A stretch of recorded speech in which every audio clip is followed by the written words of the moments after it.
Today we're going to find the real power behind prayer.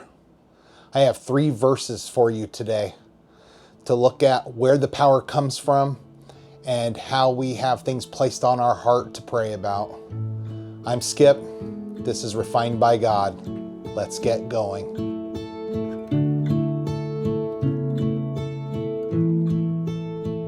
Welcome everybody. It's good to see you today. Today we are going to look at prayer, where the power for it comes from. We're going to go over 3 verses. First scriptures we're going to look at is Romans 8:26 through 28. And this is how it starts. And in the same way, the Spirit also helps our weakness. For we do not know how to pray as we should, but the Spirit himself intercedes for us with groanings too deep for words. When you're praying, and I mean praying, not just blah, blah, blah, blah. I mean praying, being in spirit. The Spirit helps us in these weakness points where we're not sure what we need to pray about.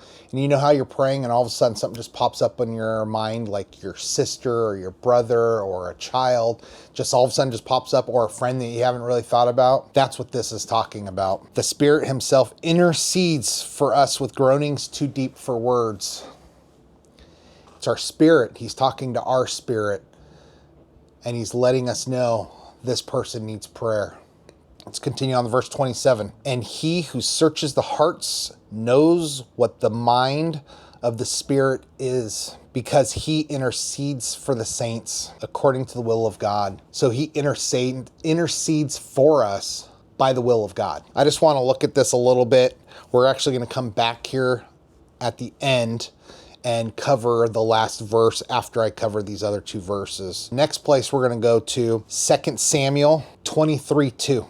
This is David speaking. The Spirit of the Lord spoke by me, and his word was on my tongue. The only reason I brought us here was to pull us back to this idea that the Holy Spirit intercedes for us.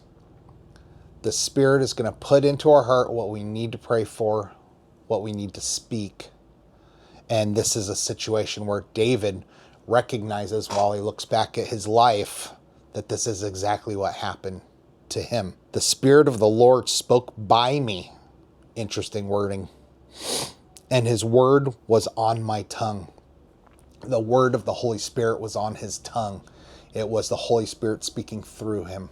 It's beautiful. And the last place we're going to go to John 16:13. This is Jesus speaking. But when he, the Spirit of truth, comes, he will guide you into all the truth. For he will not speak on his own initiative, but whatever he hears, he will speak, and he will disclose to you whom is to come. He shall glorify me, for he shall take of mine and shall disclose it to you. All things that the Father has are mine, therefore I said that he takes of mine and will disclose it to you. This is saying when the Holy Spirit's placed inside of us, the Holy Spirit, is taking what Jesus's will, what God's will is for us, and imparting it to us in these moments of prayer, these deep longings, these groanings, these times where we feel like, wow, we need to pray. It's all from God. It's from Jesus through the Holy Spirit into our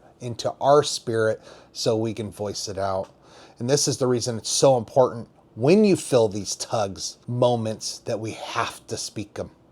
We have to pray them, or we're leaving God hanging. We don't want that. So we see David talking about it, that the Holy Spirit was on his tongue, and he literally spoke through the Holy Spirit.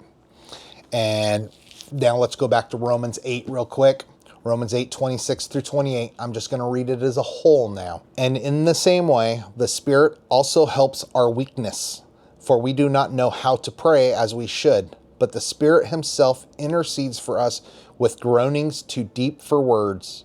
And he who searches the hearts knows what the mind of the Spirit is, because he intercedes for the saints according to the will of God. And we know that God causes all things to work together for good to those who love God, to those who are called according to his purpose. And we know that God causes all things to work together for good. All things, bad things, good things, mediocre things, all things for good to us. Because those bad things help build us up. It creates better foundations. The Spirit searches our heart with groanings so deep we don't understand. From this point forward, with this concept in your mind, I would like you guys to, when you pray, be deep in it. Be in your prayer closet. Be where you're not being bothered by your phone or computer or TV. You need to be where the Spirit can work in you. And just sit back and listen. Just listen to the Spirit of the Lord speak to you through the Holy Spirit and let you know who to pray for. And in those times where you're feeling dry, I'm hoping that you're like me. Maybe you have some worship songs that you can actually pull up and just start singing in your mind, in your spirit, when you're getting into that point of gratitude and thanksgiving and worship to our God. And help egg on the Holy Spirit, help egg on you to get into that mode. I know that sometimes it feels like it's hard to get into that mode, and that's why worship music is so great. Just get your spirit in that right place. I hope these words and these verses helped you today. It's interesting how we breeze over so many things, and then things are pointed out to us that make so much sense. I love you guys. Baruch haba b'shem Adonai. Blessed is he who comes in the name of the Lord. Have a great one.